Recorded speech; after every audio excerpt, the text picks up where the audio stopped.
Today, we're bringing you a very special Limberger edition of Gypsy Jazz Replay.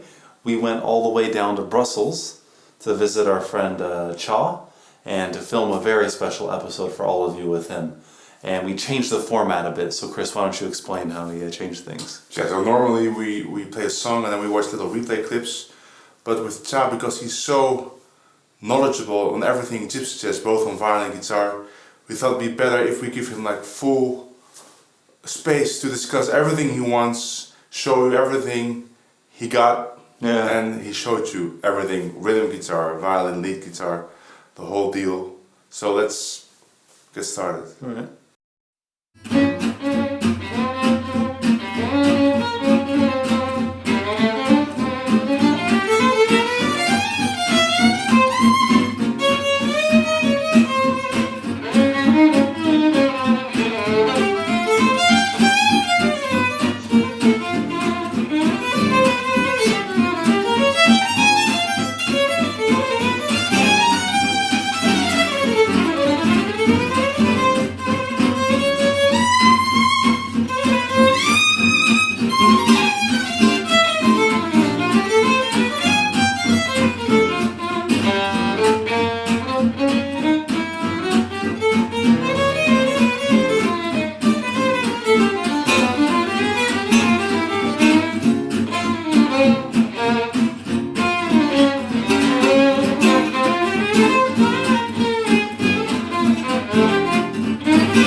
Special episode of Gypsy Jazz Replay with Chris and Brad.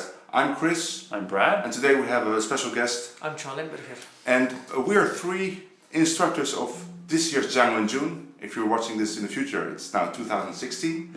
And we thought it's 2020. We're all dead. And we thought this would be a good opportunity to talk with Tcha and see what you can learn from him in Django in June. And I bet we're gonna learn a bunch. Yeah. And Tcha, you picked this tune Blue, which is not very common. Why did you choose this tune? Well, I've always loved it. Most of all, the version of Django and Grappelli in Rome, which is anyway my favorite session of Django and Grappelli together. Yeah. I really think that they're both at the top level of their acoustic playing. Mm-hmm. So what do you think about the rhythm section then? Love it. Yeah, God, it's good. It's light, effective, not intrusive. It is warm. I love the piano playing. Oh God, it's good. Yeah. It is good, and the drummer is nice, and the double bass with his kind of really good short, light, very nice. Yeah. Very often he stays like at least for 2 beats on one note, which is very effective. Yeah, you don't need anything else, and it's just good. And that's the best note to play. Yeah. No, you know, like there's this one version they do of "I Can't Give You Anything But Love," and at the end, I think it's like 2 choruses they play together. Like they chorus over and through each other's. Yeah. God, it's so light and swinging at the same time. How to reach that? And I think that is because there's no rhythm guitar on one hand, and because the bass is not like doing ka-bing bo dee da dee da, but there's these little drums behind and. And then of course the timing of both is just. I mean, if they wouldn't have a rhythm section, they could do this for hours without losing each other. That's sure. true. That's absolutely Because their inner timing is how to say? What do you call that? They're like synchronized. tuned. Synchronized. They're tuned. They're Yeah. in sync. Yeah. Well, after this like glowing review of the Rome session recording, we might have a little bit, might have been a little bit disappointing. Yeah. Because Tcha just learned us this tune. He taught us this tune, but it has some unusual changes. Well, actually, not too unusual. They're actually very similar to a lot of songs. But when people first see it, it seems very unusual and much more difficult than it really is. Exactly. But it has a 2-5-1 to major key, but it starts with a half diminished. The old switcheroo, yeah, like in Night and Day. Yeah. So what is your approach to those kind of changes? Well, when I start to teach, when somebody starts playing this stuff and we start to talk first about nines. Yeah. My first rule is, okay, you play a 9 when you're going to a major chord. So you play C7, 9,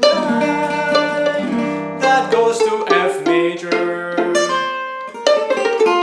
and you play flat 9 to go to F minor. Yeah, good. And so that's the first thing. And then you start to talk about 2-5-1 in major and G minor. Again, we have our 9, which is the 5th of the G minor and the 9 of C. To major and half diminished G half diminished.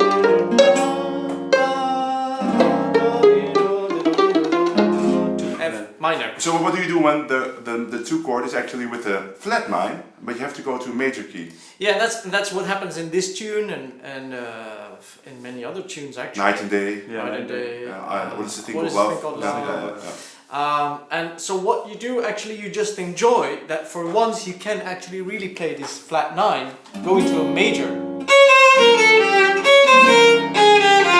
I actually would kind of, as if I were going to minor, and then I use this. Ah, bass line up to it. so you go from the flat 13 upwards Yeah. to the yeah. So you get like Exactly. Yeah, just sliding up to the third.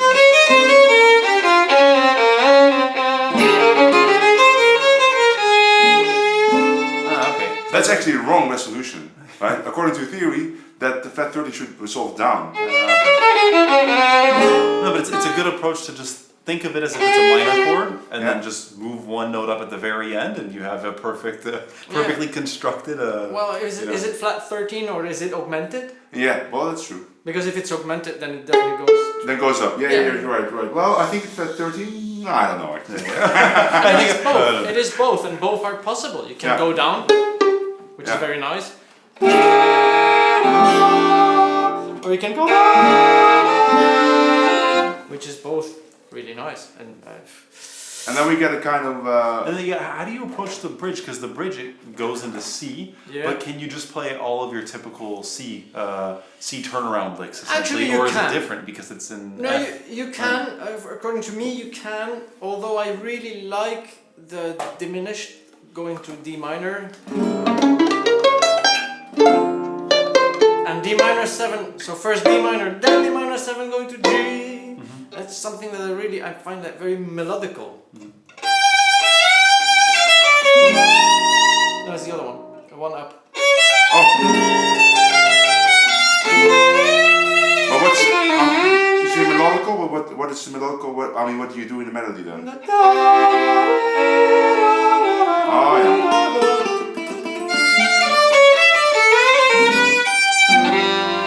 And then you get the same thing.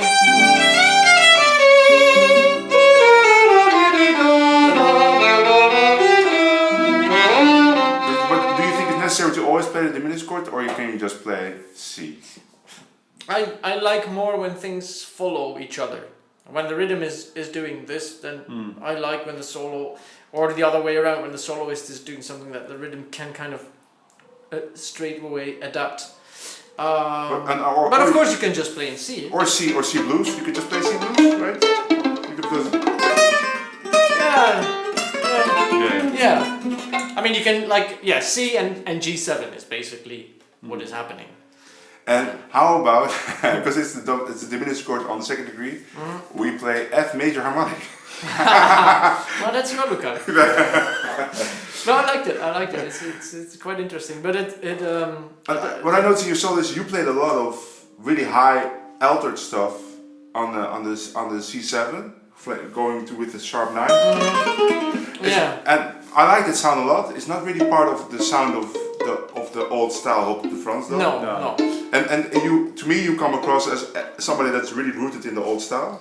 I think so, yeah. And so, how do you look upon to like using that kind of modern jazz things? How do you sleep at night? Yeah, well, How can you be true to yourself? because I think that this sound is something like it's only in gypsy jazz maybe the last 10 years. Yeah, I think it depends on the groove you're actually putting behind it, more than on the notes. So I think where people say that I'm more in old style, it's because I like these old grooves. I think that's what I think, and it's also because I really like acoustic music. And then that you will just look further to find other ideas, harmonic ideas. That's just what happens. And I mean, even in a certain way, Stav Smith was doing a lot of weird stuff. Really? Of course. I mean, like harmonically. Yeah? Yeah. I should listen to it more. It's a swing, no, not swing, not more in the bebop area. Well, he was not swing. beboppy, but I mean, at the end, he also kind of got influenced by all that stuff. I love Stav Smith though, but I think it's more blues oriented. Of course it is, but then still sometimes he does these things which are more like motoric licks, and it's actually really interesting. Could you play maybe we do one chorus of a kind of Stav Smith approach to the song? Okay, I can try. Yeah, let's try. So then you have to keep things kind of simple, right? One chorus.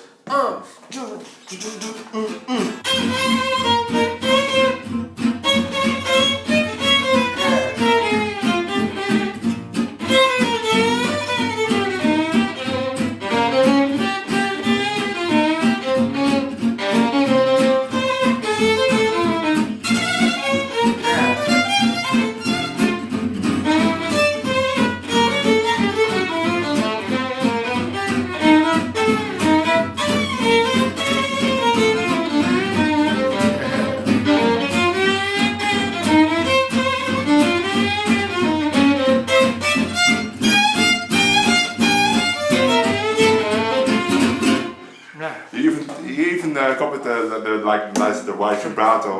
Yeah, well, a little bit sometimes. So, because now you were teaching, of course, violin in Jang June. I suppose so. But I'm very curious to see how you would play rhythm for this song. Because I know you will play some different. We play like the bread and butter voicings, but maybe we should switch. I play the theme, and then you play some nice rhythm. Well, the rhythm playing is always, for me, it's divided in at least 2 or maybe 3 sections or 3 things. There is the rhythm playing that you will do if you are asked to, or if you want to play like a kind of actually replacing the drummer in an old style band. Which is different rhythm than if you are the solo guitarist and there is a band and you will do stuff. Or which is maybe still even different rhythm than when you are the only guitar player and there's nothing else and you are the band. What do you want to demonstrate? I have no idea. Seeing that we have like 2 guitar players and a violin. Yeah. Well, I mean, if I just can like short like.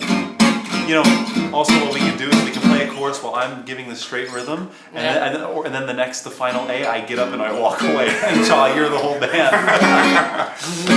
Maybe that's good. You're like just a rhythm guitar player. You just don't do straight rhythm. Yeah. I play some maybe theme solo kind, and Tcha, you just be busy rhythm, tremolos. Maybe react a little bit to what I do. Yeah, I will try. Yeah. Try it. Okay, let's do 1, 2, 1.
tell you, as a violin player, I love when this happens especially during violin players, and I miss this. Because when I'm jamming, because my theory about this, and I'm curious to see what you think of this, Tcha, because I thought about this a lot, is that when Grappelli starts playing high, there is a big gap between the register of the violin and the guitars. And then Django fills that register. He really fills it up, with high chords, tremolos, and offbeat rhythms. Well, yeah, the thing is, what I seem to find as a misinterpretation of what Django did is that people kind of sound like doing, for example, this. Django wanted to sound like horns in a big band. Yeah. He's actually trying to get as few this.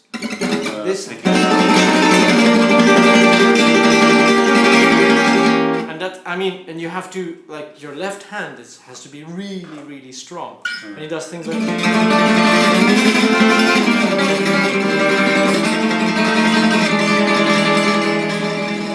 keep all the notes and repeat and all sound all But then don't you think that a thick pick like this will create more of this extraneous sounds? Let me just find another one. Quickly, I can find it. No, I cannot.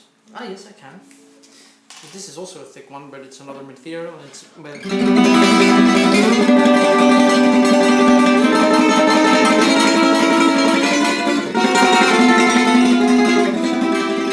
it's a totally different one.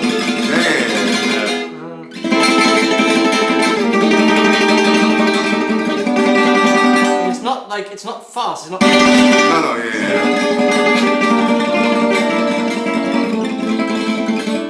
And then Django is always kind of imitating a big band. Yeah. He's orchestrating the thing. So he's doing rhythmical stuff and he's doing harmonies and colors. And often he's repeating a certain idea that he has, like as if it were an arrangement. Like a riff or something. Yeah, exactly. And the one who is really good at this today still is Rino van Hooy. We played. And he was at Django June last year. Exactly, yeah. So what else can you? What else is there something you want to say about this? Something you want to say about Lou? About Blue Lou. Or maybe you want to play a guitar solo? I can try. Let's do that. I'm gonna watch you guys. Okay. I'm gonna watch you guys, and I'm gonna ask Tcha something about what you did. There you go. 1, 2.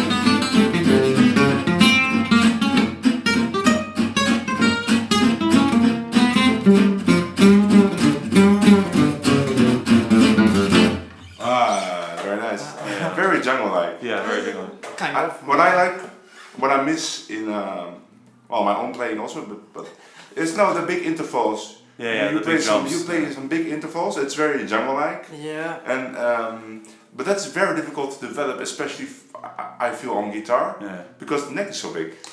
and then you are blind. You cannot even see the neck, and you still hit all the notes. Well, kind of.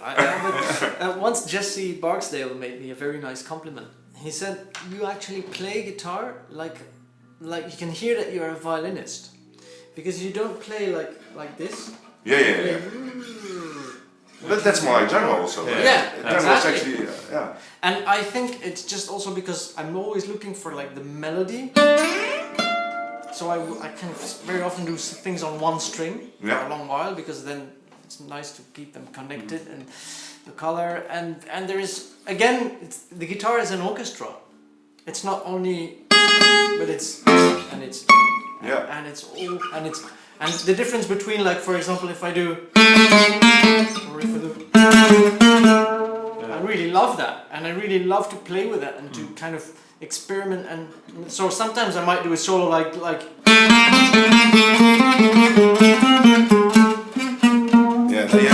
you have to nail the neck know. Yeah. What I also noticed, and I like that sound a lot, and I sometimes forget to do it, but you play the diminished chord on the one. On the F, you play the F diminished. You played, I think you played... Yeah, Django, that's again, it's Django. Yes, that's Django, and I think that should be used more, right? Just play, instead of going to F, just go to F diminished. Django even does that in accompanying, like he would do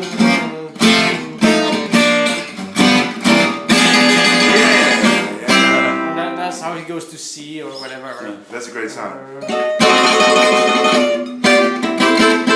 Yeah, I love that, yeah. Well, and then another thing I like to bring up is that it's kind of related to what you were saying before, is, you know, you can play with where you also pick the guitar, like, exactly. And then how hard you hit it, and also you use open strings, which there's, in Gypsy Jazz, for some reason, there's some kind of aversion that you don't want to hit open strings. Weird. I know exactly why. But that sound of ringing is such a unique guitar sound that it really should be. Yeah, like when Django...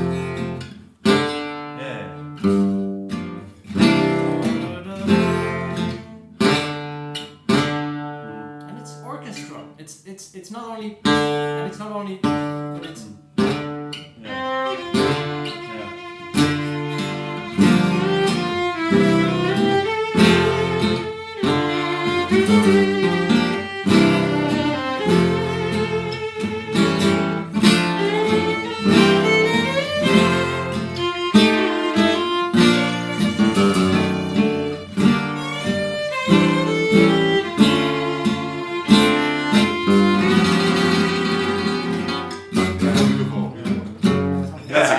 Yeah, it is. I was playing the right song, right? Yeah, absolutely. Okay. But I know I can share with you why the open string. I also try to avoid open strings because it's difficult if you have a lick, and I know that you don't play real licks, but it's difficult then to play another key, right? A little bit, yeah. I'm also trying to. I always try to find a fingering that doesn't involve the open strings. And I would try to not always do something. If you see what I mean. You know, I know exactly what you mean. Like I mean, this is some. E7 is a kind of exception. Yeah. And E7 I do it too. But I saw you do it too on like C. You did. Yeah.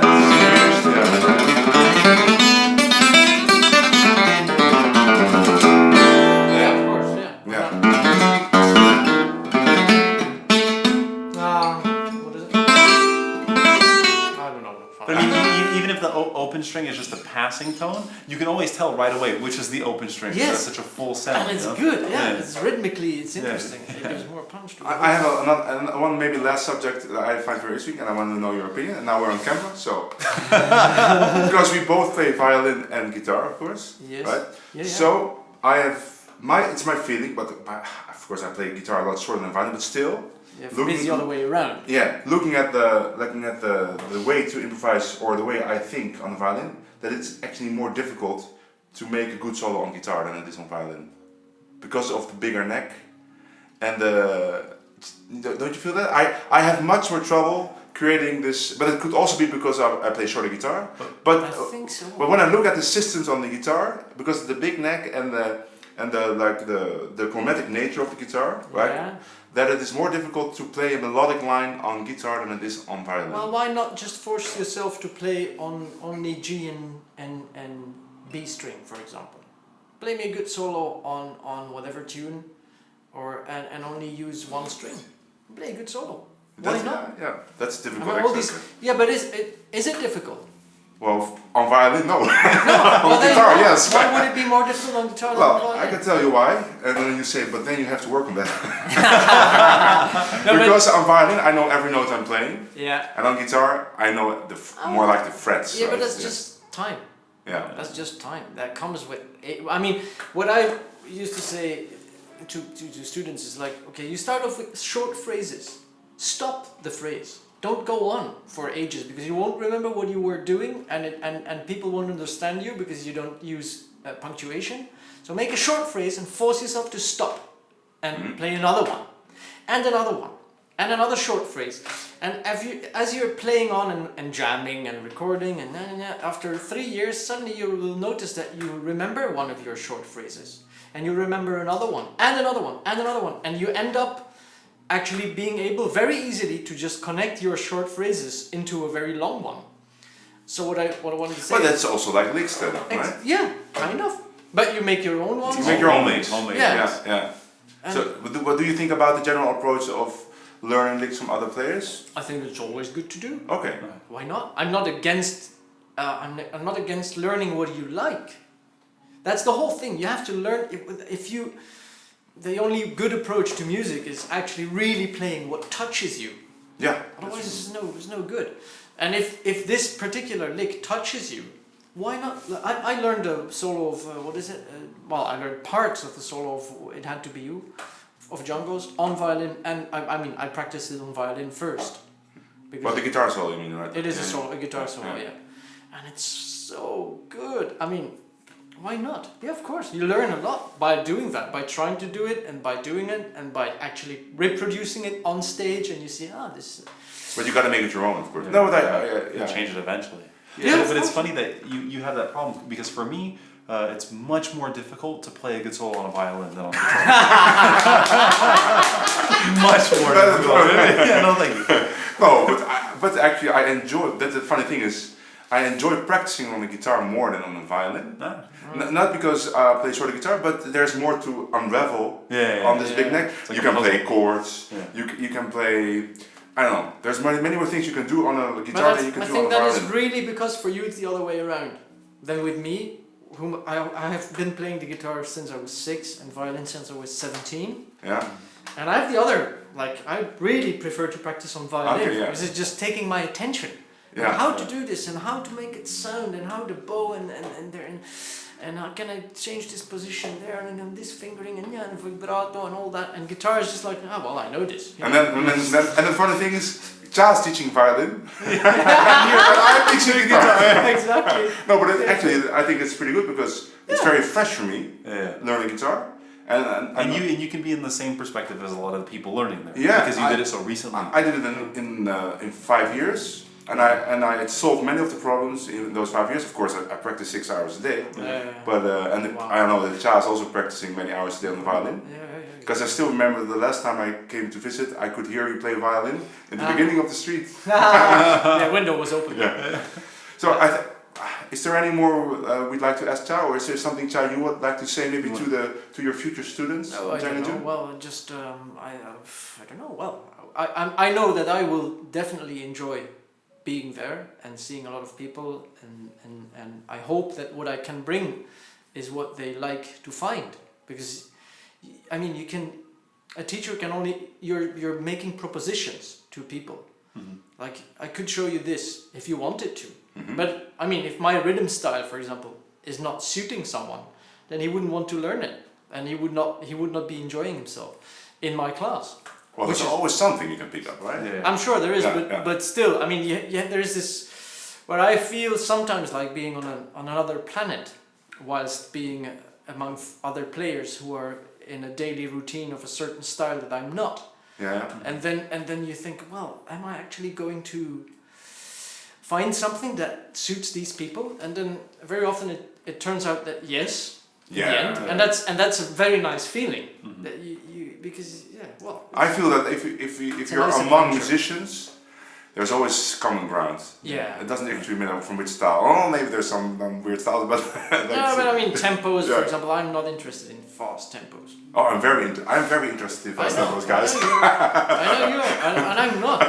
I'm more interested in ballads actually, and medium swing, groovy stuff. But Tcha says this. But I remember a jam session last time I was here, and we were playing there's two stories. We were playing a very fast Limehouse Blues with John Rijsdijk was counting that in, and then Tcha was playing guitar, and I know that Tcha doesn't like fast tempos, but then you scattered the best solo.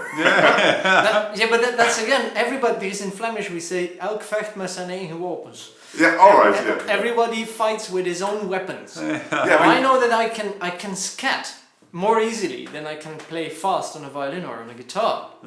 And I just know, like, okay, this is going to be very fast for me, or I'm too tired, or I don't know. I'm gonna scat.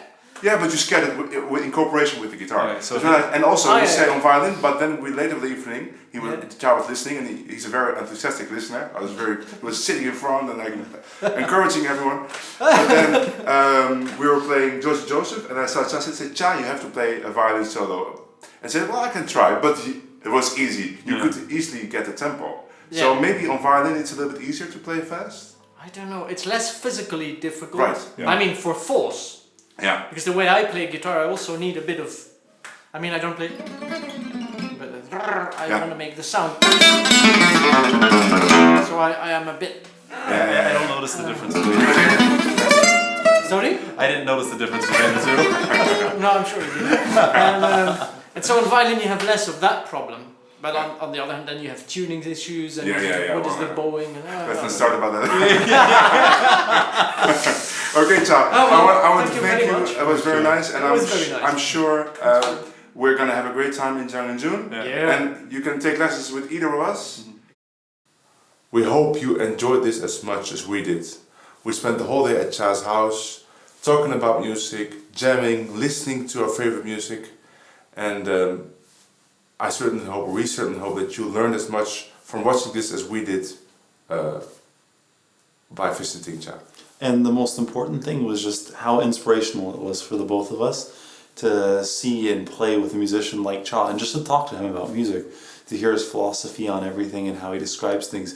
You can really see how passionate he is about it, and it helps us become more passionate about music, and I'm sure just by watching it also that you become more passionate also. So that's it for now, and we'll see you on the next episode of Gypsy Jazz Replay. Bye.